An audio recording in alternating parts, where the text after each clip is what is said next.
नमस्कार।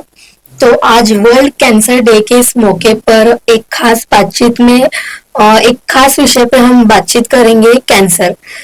जो कि हम हमारा जो उद्देश्य है इसका ये बातचीत का ये है कि सही समय पे इलाज और जागरूकता और अहमियत जो सही समय पे आप इलाज करवा ले और सही जांच जो है वो है। तो आज इस हमारी खास बातचीत में हमारे साथ है डॉक्टर अल्केश दीपक गुल्हानी सर। सर से मैं कहना चाहूंगी कि सर आप हमारे दर्शकों को एक इंट्रोडक्शन दे अपना। Thank you so much. मैं डॉक्टर अल्केश दीपक बुल्हाने। मैं सर्जिकल ऑन्कोलॉजिस्ट हूँ, मतलब कैंसर स्पेशलिस्ट। मैंने एमसीएच किया है All India Institute of Medical Sciences से। I was all India rank 4th in that. फिर आफ्टर दैट मैंने टाटा मेमोरियल हॉस्पिटल से fellowship in thoracic surgical oncology की है। And I was consultant with many hospitals in Mumbai, Nagpur, और अभी मैं अकोला में आया हूँ पिछले लगभग 8 से 10 महीने पहले, to bring better health care, cancer health care to Akola. तो हम आज सर अपनी जो बातचीत है कैंसर के विषय पे वो शुरू करते हैं। सर मैं आपसे पूछना चाहूंगी वर्ल्ड कैंसर डे क्यों मनाया जाता है? क्या उद्देश्य है? बेसिकली वर्ल्ड कैंसर डे हम लोग कभी भी देखते हैं कि कोई एक डे हम लोग मनाते हैं, जैसे चिल्ड्रंस डे हो गया या फिर कोई भी चीज। तो जैसे वर्ल्ड कैंसर डे हो गया, ये यूआईसीसी एक ऑर्गेनाइजेशन है इंटरनेशनल जो कैंसर से डील करती है। तो इन्होंने ये स्टार्ट किया है वर्ल्ड कैंसर डे। बेसिकली ये प्लेटफॉर्म प्रोवाइड करता है इंडिविजुअल्स, एनजीओस, मीडिया, गवर्नमेंट, इन लोगों को एक प्लेटफॉर्म प्रोवाइड करके, ताकि ये इनिशिएट करे ऐसी एक्टिविटीज जिसमें हम लोग अवेयरनेस कर सकते हैं। फिर उसके बाद में कैंसर के ट्रीटमेंट की पॉलिसीज डिसाइड कर सकते हैं और पेशेंट में जागरूकता हम लोग फैला सकते हैं। सर कैंसर क्या है और ये हमारे मतलब शरीर में कैसे विकसित होता है? जैसे cancer, to be in the simplest term, सबसे सिंपल तरीके से बात करें तो ये हमारा कोई भी सेल बॉडी का जो है, अगर वो अपने आप में ही सर्वशक्तिमान हो जाए, वो बोले कि मैं अकेला ही लाइक रेप्लिकेट करूंगा, मतलब अनकंट्रोल तरीके से कोई भी एक सेल ग्रो करना स्टार्ट करता है और पूरे बॉडी में स्प्रेड करना स्टार्ट कर देता है, तो उस चीज को हम लोग बोलते हैं कैंसर।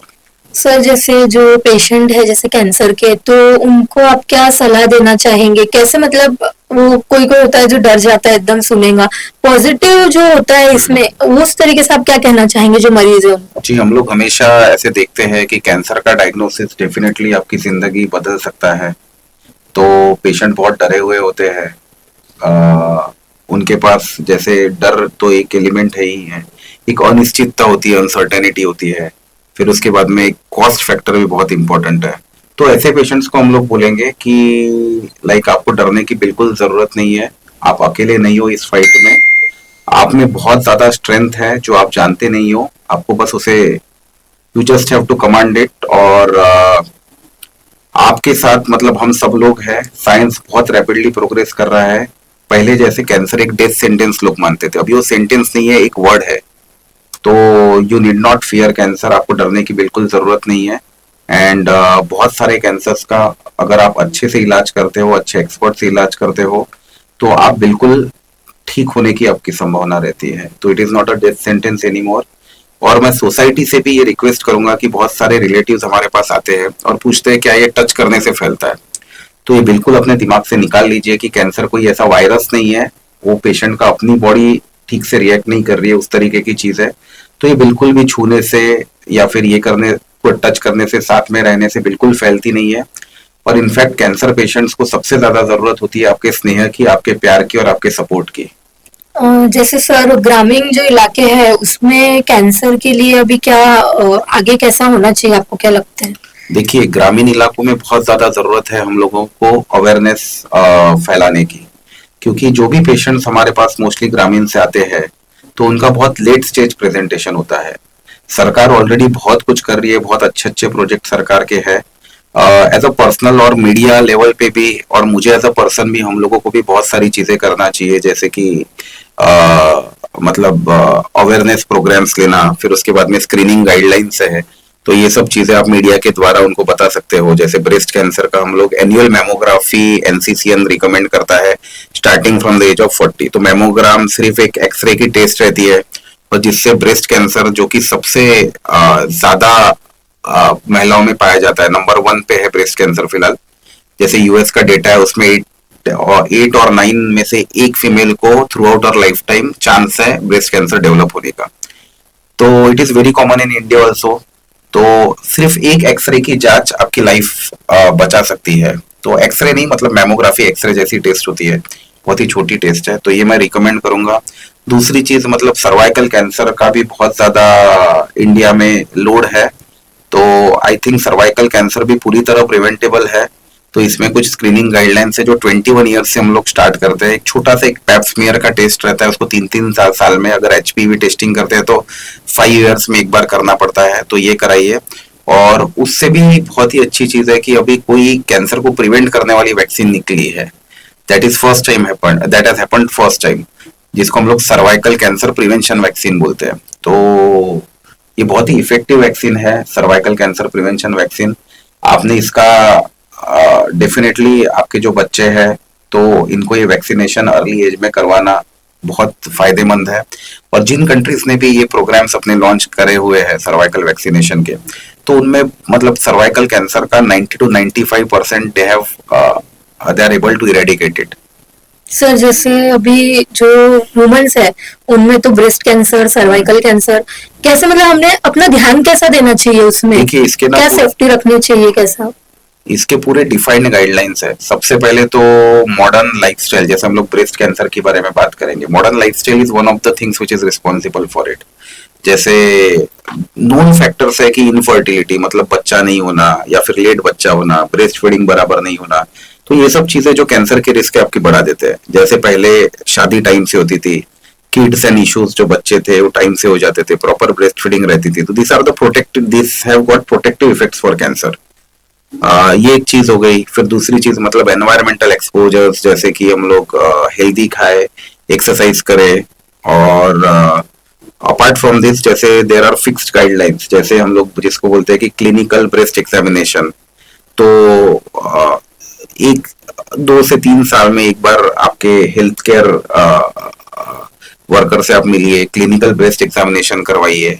फिर सबसे इफेक्टिव इसमें मैमोग्राफी का रोल जो मैंने बताया, तो हम लोग 40 to 45 ईयर्स के बाद में जो एनुअल, मतलब जिसका एवरेज रिस्क विमेन रहती है, तो उसको एक ईयरली एक मैमोग्राफ करने के लिए बोलते हैं। तो इसमें हम लोग बहुत ही अर्ली स्टेज पे कैंसर को पकड़ सकते हैं और उसको ठीक कर सकते हैं, मतलब पूरी तरह से। और एक हेल्दी लाइफस्टाइल कैसी होनी चाहिए? जैसे अभी तो बहुत लोग होते हैं कि लाइफस्टाइल उनका एकदम चेंज हो गया है, योगा ना करना, एक्सरसाइज ना करना, तो आप क्या कहना चाहेंगे, कितना जरूरी है? आप ये सबसे बचने के लिए भी जरूरी कितना ये तो हम लोग सभी जानते हैं, मुझे या फिर कोई भी डॉक्टर को बताने की जरूरत नहीं कि हेल्दी लाइफस्टाइल क्या है। इनफैक्ट एज अ डॉक्टर्स भी हम लोग भी हेल्दी नहीं जी रहे हैं। तो सबसे पहले तो इम्पोर्टेंट है कि हमारे डाइट को सुधारना, दूसरी चीज है एक्सरसाइज करना, तीसरी चीज जो है कि हम लोग एडिक्शन से बचे, तंबाकू, फिर अल्कोहल मतलब दारू, ये सब चीजें बहुत ही ज्यादा हानिकारक है। बहुत सारे कार्सिनोजेंस इसमें होते हैं। तो हम लोग देखते हैं आए दिन कि हमारे पास मुंह के कैंसर के पेशेंट्स आते हैं जो टोबैको चिविंग से होते हैं, तो इसका फैमिली पे बहुत ज्यादा इफेक्ट पड़ता है। तो मैं मतलब अभी इस पॉडकास्ट या फिर इंटरव्यू के द्वारा लोगों में बस एक चीज, लाइक बहुत मतलब सरकार भी बहुत कोशिश करती है, बहुत सारे एनजीओ हम लोग हमेशा थिएटर्स में देखते हैं कि टोबैको का जो कैंपेन है वो चलते रहता है, फिर भी लोगों को पता नहीं क्यों समझ में नहीं आता है। It is very very devastating, मतलब बहुत ही डिवास्टेटिंग है। मुझे पता है कि ये छोड़ना बहुत डिफिकल्ट है, लेकिन इसके लिए थेरेपीज भी अवेलेबल होती है। हम लोग निकोटिन च्युइंग गम्स वगैरह ये सब देते हैं, बहुत सारे दूसरे ड्रग्स भी है। तो अगर कोई छोड़ना चाहे तो सच में छोड़ सकता है। और जैसे एक होता है कि किसी की कंडीशन नहीं होती है या इलाज नहीं करवा पाता है, तो उसमें जैसे चैरिटी है, सरकार भी बहुत हेल्प करती बहुत है, ज्यादा। तो ऐसे तो बहुत होंगे ना कि जैसे चैरिटी हेल्प करती है या बड़े-बड़े अभी लोग तो हेल्प मतलब करते हैं जैसे इसमें। पीएम योजना है तो उसमें तो 5 लाख तक का आपका ट्रीटमेंट फ्री में हो जाता है। बहुत सारे बड़े बड़े हॉस्पिटल्स है। फिर सीएम रिलीफ फंड है, तो उसमें भी आप लोगों को बहुत ज्यादा जैसे सरकार हेल्प करती है। एक मतलब they are giving up two lakh और समथिंग, मुझे एग्जैक्ट फिगर नहीं पता, लेकिन गवर्नमेंट इज हेल्पिंग ट्रेमेंडसली। तो अभी ऐसा नहीं है कि कोई भी ऐसे ट्रीटमेंट से वंचित रहे।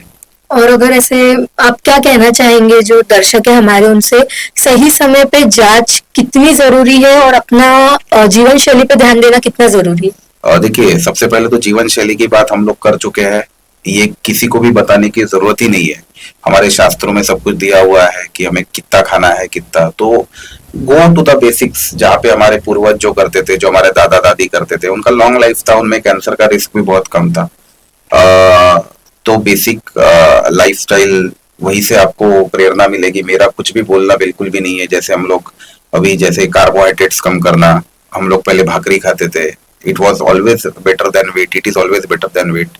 फिर उसके बाद में एकदम फ्रेश वेजिटेबल्स का ज्यादा सेवन होता था रादर देन पैकेज फूड्स। आजकल हम लोग बच्चों में भी देखते हैं, they are eating this pastries, ice cream, जिसमें पाम ऑयल भर भरा के रहता है, रिफाइंड शुगर्स भर भरा के रहते हैं। तो everyone knows about it, but still I don't know why people are not acting. In fact हमें भी खुद में ये चेंजेस लाना है, वी शुड अवॉइड इट।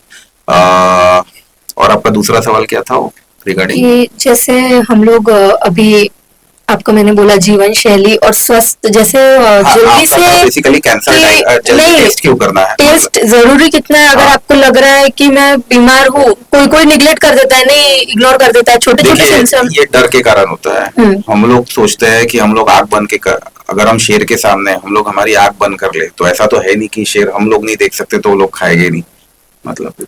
तो it is like that only. अगर आप जल्दी से उसका इलाज करते हो, लोग टेस्टिंग से डरते हैं, बायोप्सी से डरते हैं, मेमोग्राफी से, स्क्रीनिंग की, भाई कुछ निकल जाएगा। भाई इफ अगर निकल जाएगा तो जल्द से जल्द, इट इज, वो तो वैसे भी रहने वाला है, तो जल्द से जल्द पकड़ा जाएगा। और उसके जो क्योर रेट्स है, मतलब ठीक होने की संभावना है, अगर अर्ली स्टेज में हम लोग उसको ये करते हैं, तो बहुत ज्यादा बढ़ जाती है। और एक दूसरा गैर समझ या फिर एक मिसअंडरस्टैंडिंग ऐसी है लोगों में कि बायोप्सी से कैंसर फैलता है। तो ऐसा बिल्कुल भी नहीं है। बायोप्सी बिल्कुल सेफ है और ये बहुत ही जरूरी होती है कैंसर डायग्नोसिस करने के लिए। तो ये दिमाग से बिल्कुल निकाल दीजिए कि बायोप्सी से कैंसर फैलता है। दूसरी चीज की कैंसर पेशेंट के साथ रहने से कैंसर फैलता है, ये सब मतलब बहुत ही स्टूपिड चीजें हैं। इनके ऊपर बिल्कुल भी मतलब कोई लॉजिक नहीं है, कुछ भी नहीं है। कैंसर का इलाज संभव है, क्योंकि बहुत लोग बोलते हैं कि नहीं, इलाज नहीं होता है, हम ठीक नहीं होते। तो आप यही कहना चाहेंगे कि कैंसर ठीक होता है करके? डेफिनेटली कैंसर बिल्कुल ठीक होता है। हम लोग, आप स्पेशलिस्ट से ट्रीटमेंट लीजिए और आपका ट्रीटमेंट कंप्लीट करिए। Modern chemotherapy, immunotherapy, targeted therapies, एक अच्छी सर्जरी, तो ये बहुत इंपॉर्टेंट है। जैसे महिलाओं में जो गर्भाशय में गांठ रहती है, कैंसर ओवरी, तो इसकी स्पेशलाइज सर्जरी हम लोग करते हैं। 8-8 घंटे हीटेड इंट्रापेरिटोनियल कीमोथेरेपीज देते हैं। अभी ब्रेस्ट में जैसे सबसे ज्यादा जो कैंसर में जो डेवलपमेंट हुआ है वो ब्रेस्ट में हुआ है, ब्रेस्ट कैंसर में। तो इसमें ब्रेस्ट प्रिजर्वेशन सर्जरी, जिसको ब्रेस्ट कंजर्वेशन सर्जरी कहते हैं, यहाँ पे आपको के एडवांस ब्रेस्ट कैंसर सर्जरीज भी स्टार्ट करी हुई है। तो ये सब चीजें, जैसे एक योग्य इलाज देने से, एक अच्छे एक्सपर्ट से आप इलाज कराते हो और उसको पूरा फॉलो करते हो, तो डेफिनेटली आपके क्योर रेट्स, ठीक होने की क्षमता, मतलब चांसेस बहुत ज्यादा बढ़ जाते हैं। अंत में मैं यही कहूंगी कि जो कैंसर का इलाज है वो संभव है, आपको डरना नहीं है, आपको सही समय पे अपनी जांच करवानी है और सही जीवन शैली अपनाए, ये कहना चाहूंगी। और मैं सर आपसे थैंक यू कहना चाहूंगी कि आपने अपना कीमती समय हमें दिया और इतनी जो जागरूकता है और जो इतनी जानकारी आपने हमें दी, धन्यवाद sir. Thank you so much. और फिर मिलेंगे एक और दूसरे कार्यक्रम के साथ। देखते रहिए, बने रहिए जन अभियान न्यूज अकोला।